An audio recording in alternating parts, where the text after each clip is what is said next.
Welcome to the Soul Therapy Wellness Summit. May is Mental Health Awareness Month, and while the world gets louder, we're going deeper.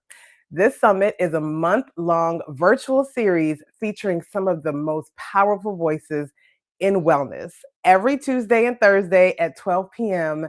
during May, right here live online. I am Julian B. Chiganda, joy architect and founder of Soul Therapy Media, and your host for today's conversation. We're a creative wellness agency that helps organizations reduce burnout and improve productivity through creative wellness experiences, live events, and brand strategy that helps bring wellness into your organization's culture. I am joined this month by my brilliant co-host, Dr. Jovan Jackson, who I'm bringing on right now to say hello. Hello, Kiera everybody. Fenderson of Hey, the Julian. Hey Jovan. Let me just call out Kiera and Lakeisha real quick. I know they're not here, and then we're gonna get into it. Kiera Fenderson of the Ambition Studio, Lakeisha Vinay of Divine Wine Jelly. And I just want to say that we all believe that wellness is a we thing. Mind, body, money, identity, community, joy. We are talking about all of it in this summit.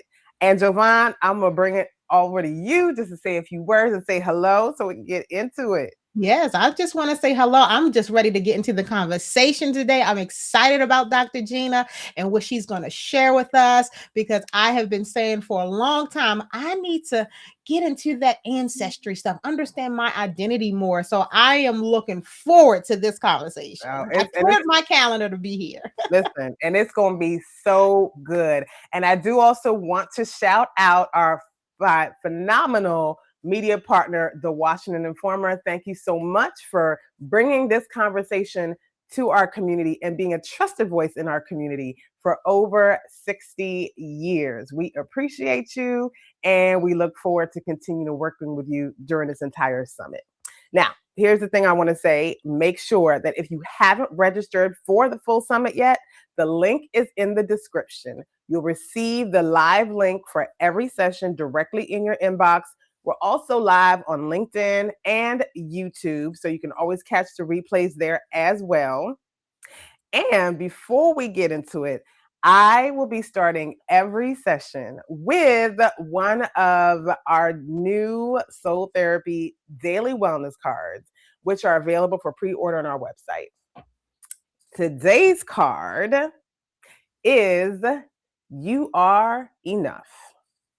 You are enough just as you are. Embrace your strengths and accept your imperfections. They're what make you unique and authentic. You don't need anyone else's approval to feel worthy. Let this awareness guide how you move through your day. And as you learn to trust in your own value, you'll stop comparing yourself to others and gain the courage to take bold actions that reflect who you truly are and what you're capable of.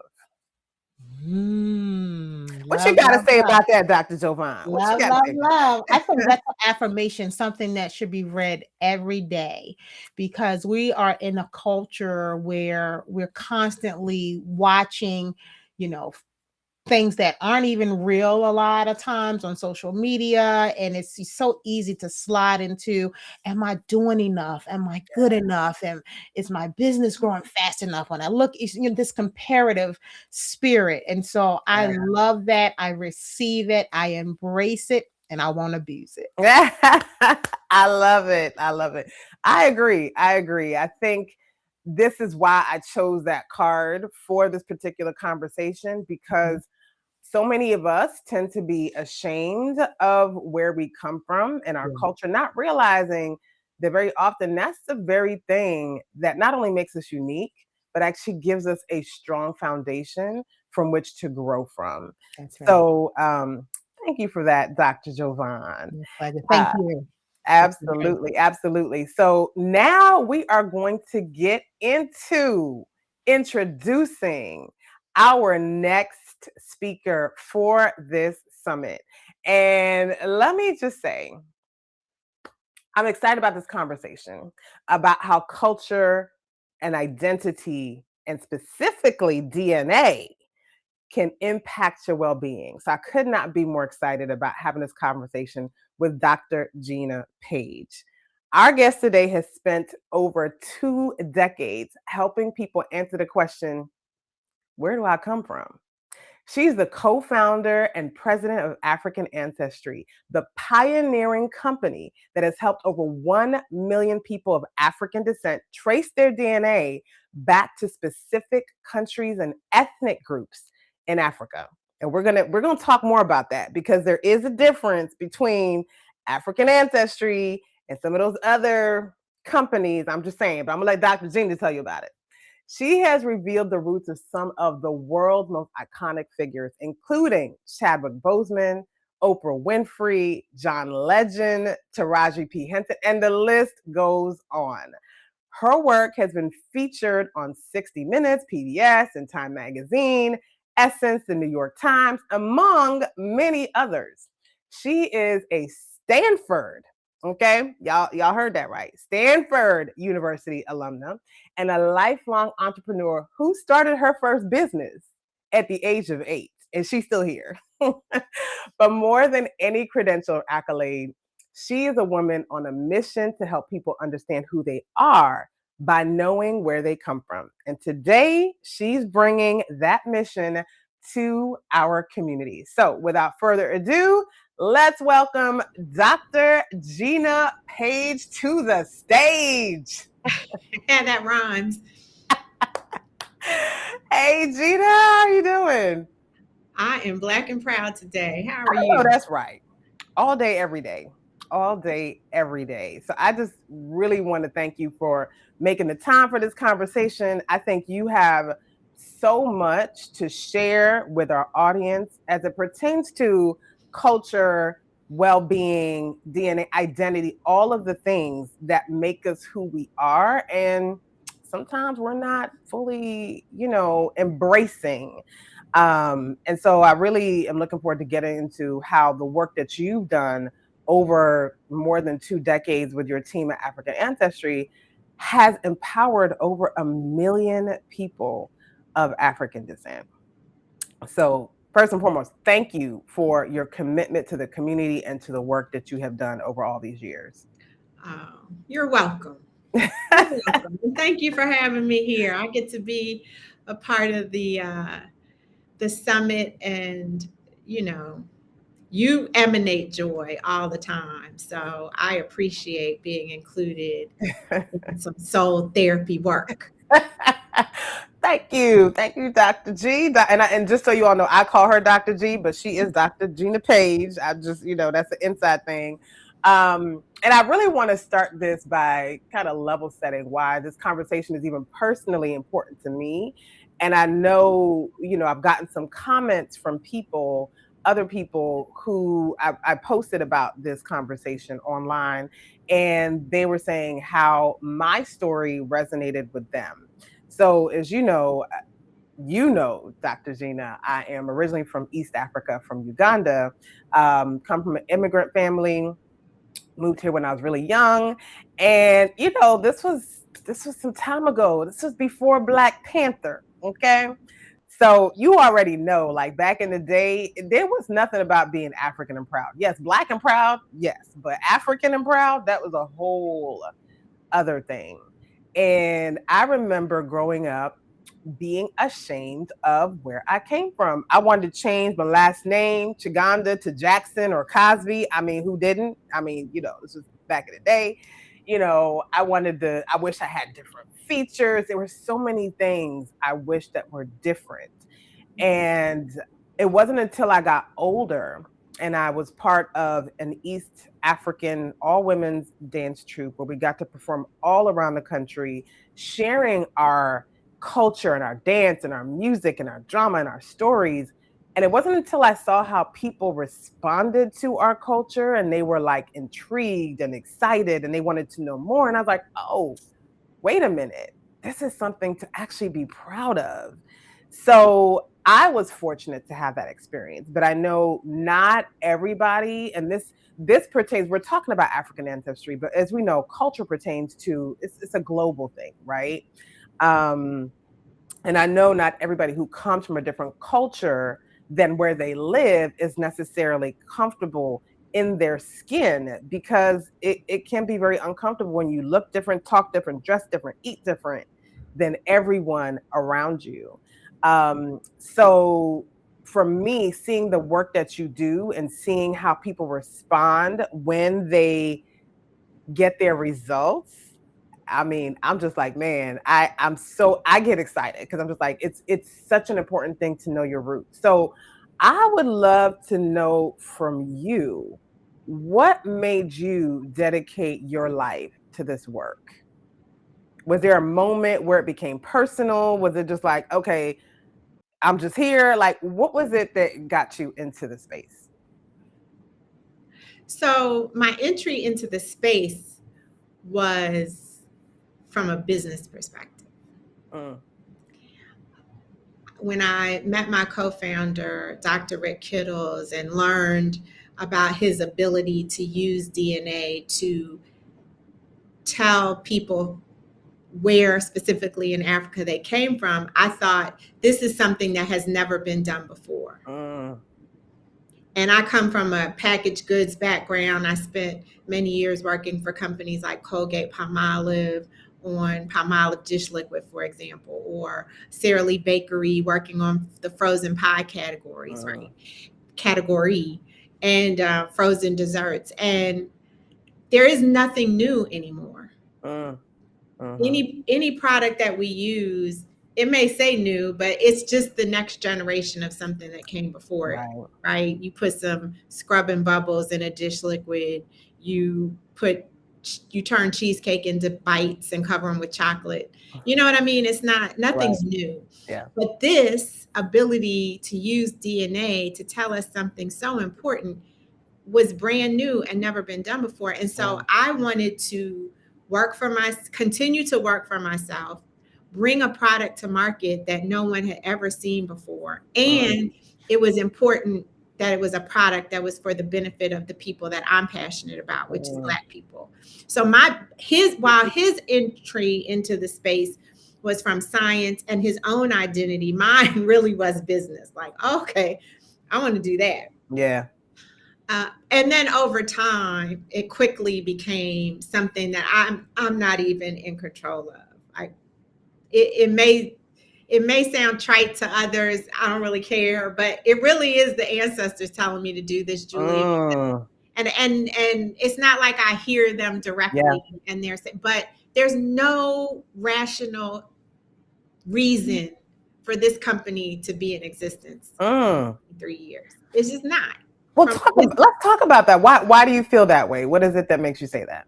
Well, so we compete in a marketplace that we help to start as a Mm, niche business. mm, And the competitors, colleagues around us, they have been able to control the narrative because they have more money mm. and they talk to more people Yes. than we do. Yeah.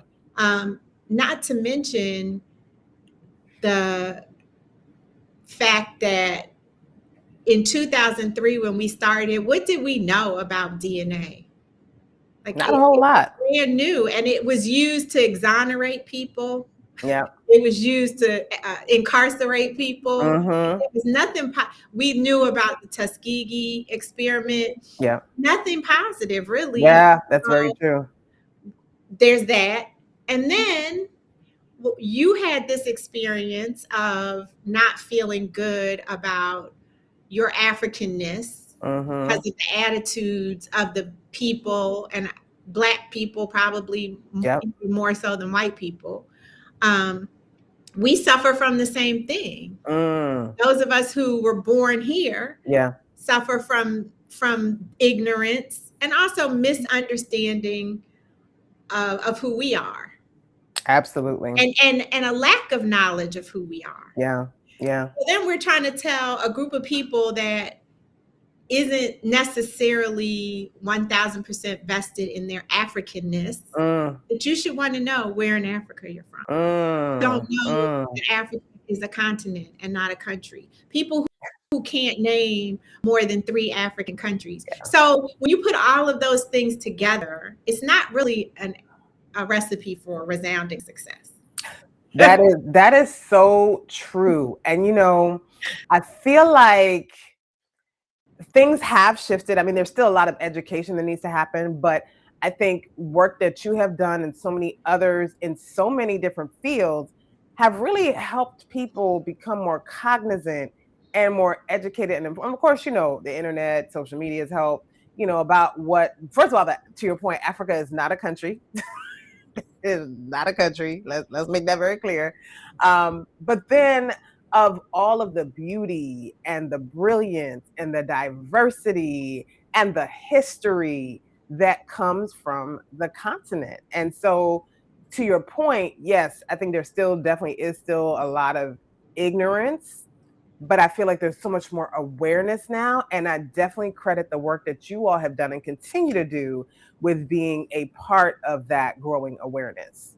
Thank you. I think you're right. I received that because we used to say that we have increased the genetic literacy of the Black community. Because before our company, nobody was talking about like DNA in general, but then maternally inherited DNA, paternally inherited DNA, variations and mutations. So yeah, we've done our part, and that's part of why I believe it's ancestors' work. Yeah, that's real. That is real. Speaking about, this is probably more of a recent ancestor. We're gonna share a clip a little bit later on this. I think your work has been amplified by so many of the people whose DNA ancestry you revealed. So that's over 1 million people. So anybody who is in the comments, please clap it up for Dr. Gina Page and African ancestry. Over 1 million people have discovered their roots because of the work that you have done. Yeah. What does that moment look like for someone when they find out where they come from? Because I know you and I have had these conversations and I know how that makes you feel, but I would love to hear in your words, like, what does that look like? What is exciting about that moment for you and for the person getting their ancestry revealed? You're the first person to ask me that, Julian, because most people ask me, how do other people respond? They don't ask me how it feels to me. So how does it feel to me? Well, there's a running joke, which it has become reality, that I cry every time. Oh, I love that. And it's not because I want to. I actually am physically standing there saying, "Do not cry, do not cry." I'm not crying because I want to. It's a very important responsibility. Yes. Yeah, it's heavy.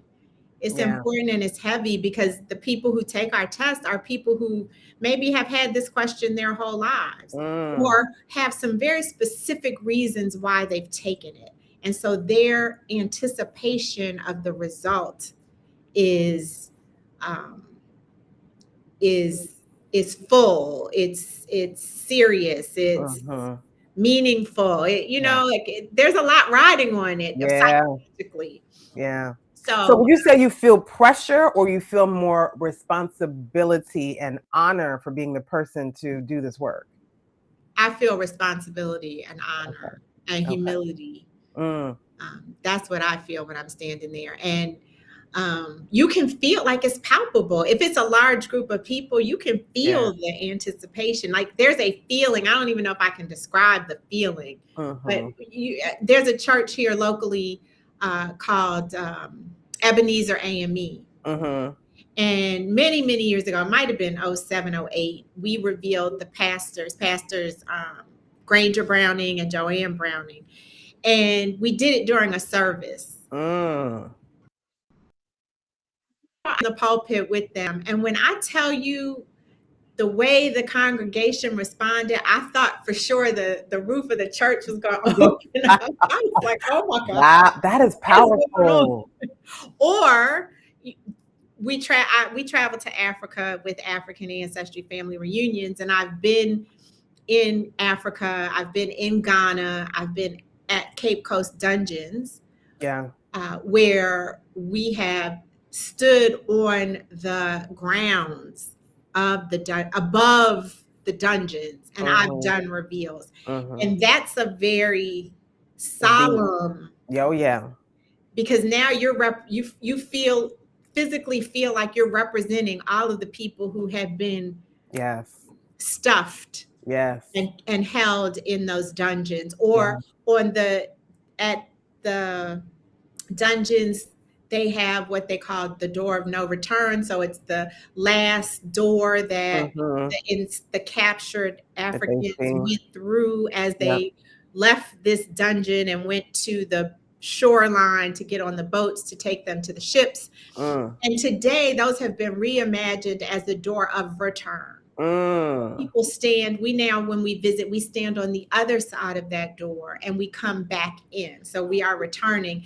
And one time I did a reveal for the band, the go-go band, Black Alley, another local. Oh yeah, DC. Hey. And I could not stop crying. They were all looking at me like, can we get to the reveal? But I physically could not. I was like, talking to myself, what are you doing? Yeah. Stop it. But so, those are examples of how it feels to me. And the way it feels to others, if there was one word, I think it would be overwhelming. You expect these, energetic, vibrant, expressive, what do you call reactions? Yeah. But really, people are just like this. Yeah. They don't know what to think. They don't know what to say. There's so many questions going through their heads. They feel a sense of place immediately, a sense of place, a sense of belonging. But they have a gazillion questions. Where is this place? Who are these people? How did I get here?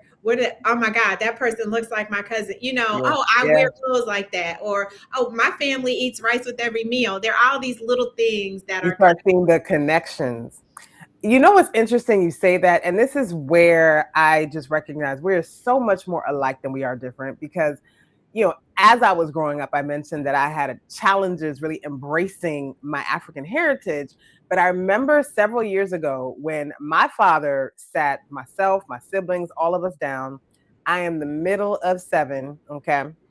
So it's a lot of us, at least by American standards.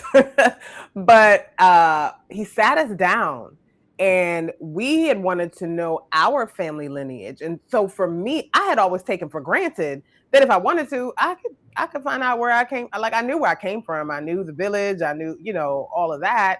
But I had never really taken the time to go like deeper into it. So my father sat all of us down, and he literally, in a lot of African cultures, most history is passed down orally, right? We traditionally didn't write stuff down. And so I'm hearing my dad recite, going back, I think about 15 generations on the paternal side, and telling us everyone who was in our lineage. I mean, royalty and advisors to royalty and warriors and business people. I mean, when I started learning and understanding the blood that ran through my veins, that completely shifted my perspective of who I was. So I can only imagine somebody who was completely cut off, and then now they're reconnecting to the specific country and ethnic group where they come from. And actually, I want to put up a clip of somebody really famous who spoke to this, because I think it just really drives home this point. So let's pull that up real quick. As African Americans, we've been severed from our past. We've been severed from the continent in a way where we're reaching for a connection to it. So he has the demarcations on his body, but he doesn't have like a real ritual connection to those demarcations. He made it into something else. And so I think we're all searching for things because we're looking for those rites of passages that have been left behind. At the same time, I feel like T'Challa has a tradition, and he has a connection to his ancestors that I long for. I long for that. And I feel like Killmonger long. They're two sides of the same coin. Yeah. But as an African American, you're always gonna feel like, until you make that connection, that there's a disconnect there. What I did is I took a DNA test. Me too. Yeah. So where you from? I'm 97% East African, West African. No, see, that's the wrong test. Which one you took? Like you got the You took Ancestry.com. Yeah. I took African Ancestry. What's the difference? So African Ancestry could tell you the specific ethnic group that you come from. So not only, if you just know, the country, that's still the European borders to a certain degree. Gotcha. But if you know that you're Yoruba from Nigeria, then you can now you can pinpoint specific customs and rituals. Got you. that are part of your past. If I know that I'm Jola from Guinea-Bissau, I'm naming all the stuff that I found in mine. That I'm Limba from Sierra Leone. That's a more specific. I could go talk to somebody. Yeah. There that specifically knows, this is your background.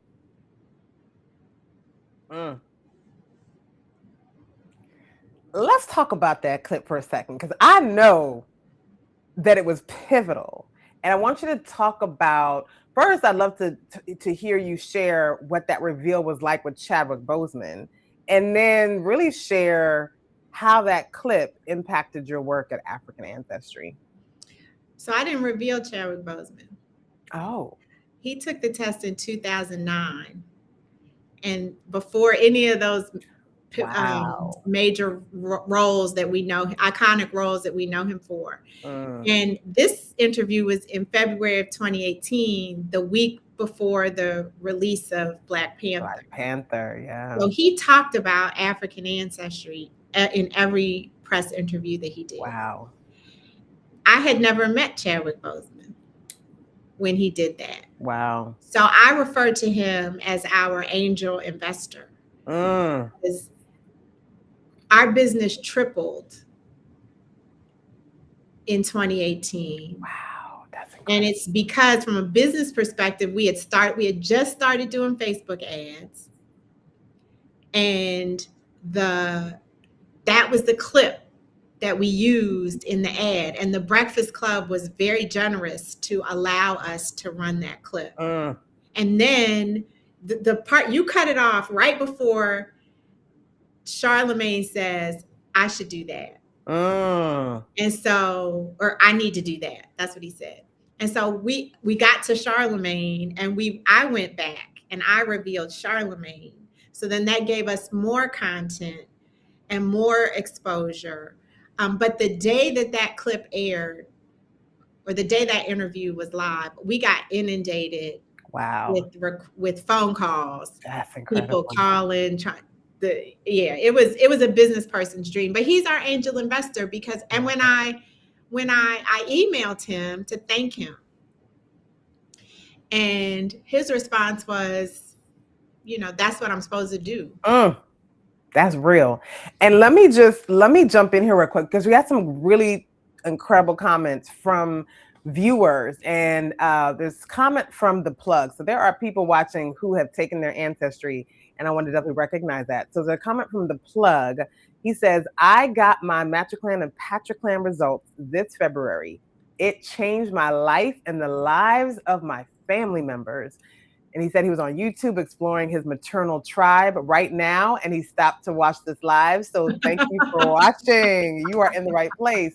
And so somebody else says, a Plechette Ball says, Shout out to Plechette. Yeah. Okay, okay. She says, because of African ancestry, I'm aware that my mother's lineage is from the Yoruba and Fulani people of modern Nigeria. So, woo! I mean, yes, Chadwick is now an ancestor, but you have so many people here whose lives you are still impacting. And I mean, they're letting you know right now, giving you your flowers right now, Dr. G. And if I can say, so I've never personally met Plechette, but what I do know about her is that she is very well steeped in the history in New Orleans and in the Yoruba culture. So for her to get Yoruba results was consistent Yes. an affirmation and I a love it. confirmation of who she is. And you know what? I think that just speaks to the fact that our DNA always knows. It's baked in, you know. And I would love for you to even talk about your own ancestry results, because I think it speaks to what you just said about it aligns. Yeah, so the story that I like to tell is when we first started this company, we used to give away the Encarta Africana DVD. So now we give away a digital I was about to say that copy. DVD, you know, that's back in the day. But the digital divide was real then, and it's still real today, unfortunately. And so there was an elder who called and was like, "You need to tell me about the House of People, because I don't have a computer and I can't use this DVD." And so my father's ancestry, going back 500 to 2,000 years, is Hausa. And everybody on my father is one of 7, like you. He's not the middle though. But everybody, all of his siblings, my grandparents, my cousins, all of us are entrepreneurs. Every single one of us has done something entrepreneurial. And so when I started reading to the elder, I read to him that the Hausa people, the Hausa women, are the business people of the culture. Yep. And I got goosebumps. I was like, oh my gosh, this It all makes sense. Yeah. Yes. Yeah, definitely all makes sense. And speaking of, you know, we're talking about DNA. We know there's other DNA companies out there that people of African descent may have gotten their results from. Can you speak to what makes African ancestry different from all the other platforms and companies out there doing this work? Gladly. Thank you for asking. So the way the whole industry works, Julian, is that a company will take some portion of your DNA and then look for matches to whatever it is they're researching. Look for matching portions of DNA elsewhere in the world. So we have all compiled these databases of lineages of DNA from people all over the world, so that we can take your DNA, compare it to this DNA, and look for a match. And when you find a match, then you found someone with whom you share that in common. Okay. So for African ancestry, we're looking at DNA that you've inherited from your mother's mother's mother, going back 500 to 2,000 years, or DNA that you've inherited from your father's father's father, going back the same period of time. And one of the ways that makes us different, besides that, the DNA we look at, is the fact that we're looking at one branch of your tree. So we're not looking for all the ancestors that came before you. We're looking for your mother's mother's people, your father's father's people, or whichever branch, but one branch at a time. And we can be very specific. We say you share ancestry, like Chadwick, with the Limba people living in Sierra Leone today. Or like for me, you share paternal ancestry with the Hausa people living in Nigeria today.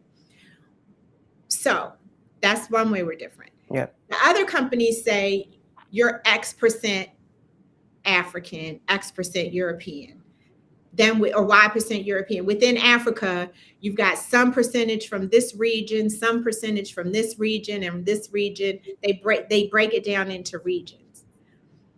But they're telling you about an overall mix, not a specific branch. Let's talk about what we compare it to. So if you want to know where you're from in Europe, you want to compare your DNA to as many Europeans as possible, right? If you want to know indigenous, you want your DNA to be compared to as many indigenous people's DNA to have the best chance of finding a match. With African, you should want your DNA to be compared to as many African samples as possible. So in African ancestry, we have over 33,000 African samples. Compared to how many at some of these other companies? 6. So they have almost 100,000 samples, 80, 90 some thousand samples, but only 6,000 are from Africa. Wow. compared Six. to 33,000. Six. So that is huge. Now, let So- me ask you this, because I know one of the challenges that people have with doing DNA testing is their concerns about where that DNA is going to end up. So can you share a little bit more about how Yep. African Ancestry handles that? And that's the other way we're different. African Ancestry is the only company that does not sell, share, or research our customers' DNA. We just don't do it. We have not done it, and we don't do it, and we're not going to do it. Yeah. The other companies, as everyone knows, have experienced data breaches into the data that's on file. There's concern about what has happened to your DNA. But the thing that gets me, Julian, and I just want people to be aware, you have to read the fine print, or else you can't really have an opinion. Yeah. Because everyone who took those other companies' tests, they scrolled right through and they didn't read the agreement, the fine print, that opted them in Mm-hmm. to the use of their DNA. And we just don't do that. It is destroyed at the lab once a result is determined. So there is no there can't be a breach of your data because it's been destroyed. And I think that's just so important for people to know, because we're living in a day and age where, people are getting hacked all the time. So we're more concerned about our privacy than ever, but we're also giving away by not reading the fine print so much more of our data than we realize. So I appreciate you sharing that. I want to get Can I add one more thing quickly? Oh, yes, please. Is that if you were born in a hospital, the system has your DNA. So I also encourage people to think about what is the value of the information you're going to get by taking a DNA test, be it for medical reasons or be it for your, genealogical or ancestral reasons. Think about the value, because your DNA is out there. And yes, you should be concerned and you should be careful. That goes without saying. That's real. That's real. So let me pull up something that I think is so key and is really essential to this conversation, which is why it is so important that we know where we come from, right? So research from the American Psychological Association shows that a strong sense of cultural identity can reduce depression and anxiety by up to 40%. The Journal of Happiness Studies links cultural engagement to higher life satisfaction and lower stress. So, I don't know if you're aware of that particular stat, Dr. G, but I'm sure in your work you've come across how, maybe not specifically mental health, but just how this shift in knowing your identity can really change people's lives. So when we think about the science that I just shared, would you say that matches what you have seen and why this connection is so strong? I do think it matches what we've seen, and we've seen so much, and only the tip of the iceberg, right? So you can think about people who, there's so many things I want to say. Okay. There's a sister here, again, a local example. I'm shouting out for the homies today. And shout them out. I could give you examples all around the world, but I'm feeling my DC roots right now. There's a sister out in Severn, Maryland. I'm not Severn, Savage Mills, which is in the suburb of Maryland. And she started an apothecary tea blending business after she found out where she was from. Finding out her ancestry led her to start this, make a career shift, basically. Wow. Changed her career. That's incredible. There is, he's a teenager now. He's getting ready. Shout out to her company is called Ancestors Bosom. I suggest everybody go to ancestorsbosom.com. Shout out to Ancestors Bosom. There's a Julian who is the step stool chef online. Okay, Julian. Yes, another Julian. He's getting ready to go to college now in the fall. But when he was 11, he asked his mother, "Where are we from?" Because he went to a school, a private school, where they put up a wall of the world, a world map up on the wall and told each student to put a pin in the country that they came from. And he asked his mother, where am I supposed to put my pin? I want to know where we come from. So he initiated this. And so then when we did reveal him, and I said, how do you feel now? You know, you're 11, he's 11. How do you feel? He could not stop smiling. We traced his ancestry to the Bubi people living on Bioko Island, which is off the coast of Equatorial Guinea, and the Tikar people living in Cameroon today. And he said, now I can put 2 pins on the map. Wow. That's all it took at 11 Wow. to give him a sense that he is the same. He has just as much depth, just as much history as everyone else in the school. So it can happen for a child. It can happen for an academic turned entrepreneur. It can happen for a 90-year-old grandmother who never thought she'd know where she came from and gets that answer. That's powerful. Absolutely. When you now have some tangible evidence that you can point to whenever someone tells you you can't do this, you shouldn't be able to do this, what you aren't. How you look is not this. Whatever it is, you now have some tangible evidence to say, no, in fact, these are the people I come from. If you are Tikar from Cameroon, your people had writing systems. You talked about how many cultures are oral. Yep. Well, the Tikar had writing and printing before any European set foot on the continent of Africa. So these are the kinds of things that can help, or it can be as basic as you now want to learn the dance, or you want to now learn the music. Yes. The people you share ancestry from. You already said it. That knowledge of music and 100%. That's all the joy you need. You can't be depressed or anxious if you're doing some African dancing. You know something, and to that point, we actually do have a dance therapist who will be interviewing later on in this summit. So make sure if you all haven't registered already that you do, so you get that alert. But you know, let me just say that dance is such an important part of African culture in general. And, you know, again, this is one of those things, as I've gotten older, I've understood that it wasn't just about entertainment. It was about community. It was about healing.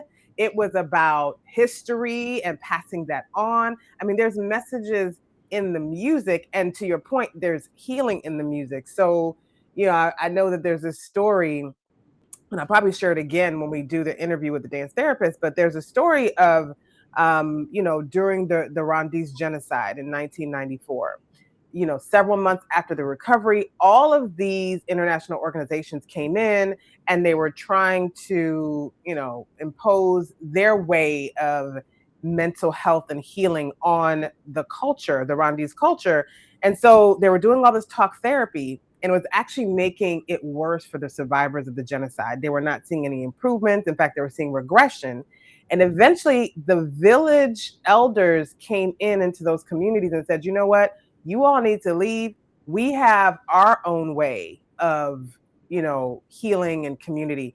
And so once those organizations left, the village elders went back to their traditional way of healing. And a lot of that had to do with dance and music. And that is where a lot of the healing came from. So it was just such a shift. And I think to your point, even, you know, here, what I love about DC, shout out to my DMV, there is so much of that African culture infused here and so much pride in that. And I see how that drumming and the dancing, you have so many organizations here that bring that culture and that music to our to our youth. You see how passionate I am about it. But it's just such a powerful thing. So I 100% agree.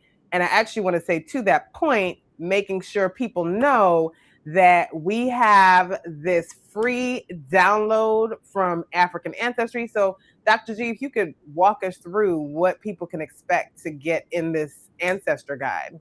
Yeah, it's a short guide that gives you 5 really basic, easy ways to honor your ancestors. Sometimes we feel like ancestor veneration is a foreign concept. We've been conditioned to, it was illegal to honor our ancestors. You could die for honoring your ancestors during the period of enslavement here in the United States, the Americas, and the Caribbean. And so we often look at that as something that is contradictory to religions that we practice. And it's not. Your ancestors are simply the people on your family line who came before you, the people in your community who came before you. There are a lot of events that I go to where they pour libations and they just say, call out the names of your ancestors. And some people feel really like, I don't know what to say. I don't know who. It's your grandmother. It's your grandfather. It's Harriet Tubman. It's not your auntie. And so we just wanted to give some very basic steps people can feel comfortable following, just to start nurturing that connection, because we're already connected to them biologically. Yes, that's so true. And somebody asked in the comments, just speaking about ancestry, Jamie, she's asking, what are some free ways to trace your ancestry, and why is it so expensive to know self? What would you have to say about that? So it's it costs you nothing to interview your family members. That's good. Ask questions of your parents, of your aunts, your uncles, your grandparents, if they're still with you, your aunts, your uncles, friends of the family. Yes. That's how you can get information. You can get information from doing all kinds of genealogical research. Obituaries are a great source. Family information, history information. In terms of genetic ancestry tracing, there's a cost to that. That's not going to be free. There are organizations. We work with a lot of organizations. They get funding to do this for groups, and we work with them to do it. But it's going to cost. And so the question of why is it so expensive? I also get the question, is that all it costs? I encourage people to think about, again, the value of the information. What is it worth to you to know where you're from? That is really the question, because our test is $299. We spend $299 or more on concert tickets, on dinners, on nights out, on so true. designer items, that none of those things last. None of those things can you pass down. None of those things can you share with other family members over time. I mean, you can go out to dinner with family members and go to the show, but you know what I'm saying? This information that's not just for the person who takes the test, but it is for everyone, on every family member on that line. So when my father took the test to trace his paternal ancestry, that was for his 6 other brothers and sisters, all of their kids, my grandfather. Oh, what is that? $299 covers an entire family Line. Yeah, line. Either paternal or maternal. Yeah. Yeah. So it's really about what you value. And we also understand that not everybody can afford the product that we offer, just like any company. And we do make payment plans available and we do encourage people to chip in as families. If you have 2 brothers and sister, split it in 3, and now everyone can contribute. One person takes the test, and again, multiple family members share in the results. Yeah.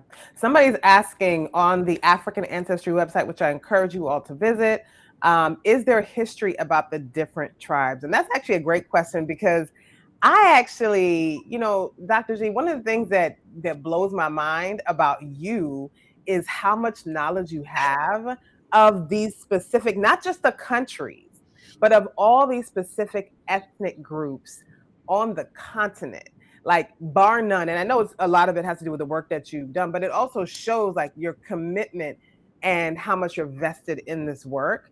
So is there a place on the website that speaks about the different tribes, or where people can find that information? So once you are an African Ancestry family member, you receive a book, a digital book that has the historical and cultural information about the countries and the groups in our database. In the West African group. So as we get, most of our results come from West African countries, from Senegal down to Angola, maybe as far east as the Congos. But occasionally we are getting results from other countries outside of West Africa. So then we're supplementing that guide with that information. Yeah, thank you for that. So I would love to, because we're getting ready to close out. Thank you all for staying with us. And I'd love for you to share on some of these tips that people can take away from this conversation. Yeah, well, the first one is explore your family tree. As I just mentioned, when you know something about the people who came before you, then you know something about what's possible for you. And it could be that you don't want to go in that direction, or it could be that you want to take that direction to another level. Well, that's just within your family tree. If you go even farther back, now you've just opened the world up even broader. The second tip is that your heritage is your superpower. I was talking to some students at a high school, and they were like, "What should we be doing to try and get into college?" And Julian, girl, I didn't know, because I don't have any high school students. But one of them was from Bolivia, one of them was from Peru, and one of them was from Ethiopia. And I said, I will bet you any amount of money that you will be, if not the only, you will be one of very few people from Bolivia who applied to the schools you applied to. That's your superpower. Knowing where you're from in Africa gives you a superpower, because we come from the best continent. We come from people who invented everything, and we carry this resilience in everything that we do. We just have to tap into it. And then the third tip is know your African makeup. You talked about this in the opening of the session. The way you look, your facial features, your body makeup, all of those things is rooted somewhere. It has a root, it has a foundation, and a foundation where you don't stand out. You don't have to, you don't have to change your body, because you come from a place with people who have the exact same body type, and where they are, it's beautiful. I love that. I love that. And real quick, before we close it out, there is somebody, Jackie, who says she got her test results in 2020, but she didn't receive a book. How can she go about getting the book? So would you mind sharing an email address? And Dr. Giovanna, if you could post that in the chat, that she can reach out to you for that information. Yep. info@africanancestry.com. All right. We provided links, so we can just make sure that she gets the link. Okay. Perfect. Perfect. Woo, Dr. G. Dr. G, always bringing it. I love it. So I just want to thank you so much for today. I hope everyone here got some incredible takeaways from this conversation. And I would love for you all to actually post in the comments real quick what your takeaways were from this conversation. Because, this work that you're doing, especially when it comes to culture and identity, it's who we are. Like, that is our birthright. It's our birthright, Julian. Knowing where you're from is your birthright, and it was stolen from us, and now we can take it back. And you can take it back, so you should. And I love that. I think that is so true. It is our birthright. And I just thank you for helping people come home to themselves, because this work that you're doing and these conversations we're having, they matter more than ever. Thank you. And thank you for the summit. We about to get well. Listen, we're all going to get well, okay? Every single one of us. So everyone, please just post in there. Thank you for joining us, Dr. G. We will see everyone on the next live, which is next Tuesday. Don't go anywhere yet, because we're going to share a little bit more about what to expect on that next live. And I'm bringing my co-host back in real quick. Dr. Giovanna, welcome back. Oh my gosh, that was so rich. So rich and beautiful. Oh my gosh, so many thoughts were running through my mind. I love the engagement in the chat. Oh my gosh, it was fire. Thank you so much. And you spoke to the audience about dropping their takeaways in the Yes. chat. And speaking of that, we do a giveaway every session. And so we choose our winners from the takeaways. So our winner from our Tuesday kickoff session was Miss Christine Seelig. Yay, She Christine. was the winner. So she will be receiving our Divine Wine Jelly giveaway that was specially designed for this summit. So please drop your takeaways and be here for next Tuesday for our next session and see if you had the opportunity to win. This was phenomenal. Thank you, Dr. Giovanna. And I just want to remind everybody that we are here again every Tuesday and Thursday this month for Mental Health Awareness Month as part of the Soul Therapy Wellness Summit. Here's more information so that if you have not registered, you can definitely get your registration in and make sure that you're receiving all of the emails regarding our sessions. We have 6 more phenomenal sessions lined up for you this month. So our next session will be, and this is something I encourage everyone to be here for, because if you've dealt with stress, anxiety, thoughts that are racing 50, 100, 11 ways and you don't know how to stop them, you want to be there for this next conversation, because we're going to be talking about how to regulate your emotions and your nervous system with Danielle Washington. So if you are dealing with chronic anxiety or stress, this is definitely one that you do not want to miss. And if you haven't registered, make sure again to register. That link is in the description below. And remember that this June, we're also going to be hosting our live DMV Soul Therapy Wellness Mixer. So for those who are registered, you will get the details first in your email. And again, many thanks to our media partner, the Washington Informer, which has served as a trusted voice for the African American community in the DC metro area for over 60 years. Thank you all for joining us. We will see you all again on Tuesday. Have a great afternoon. Great day, everybody.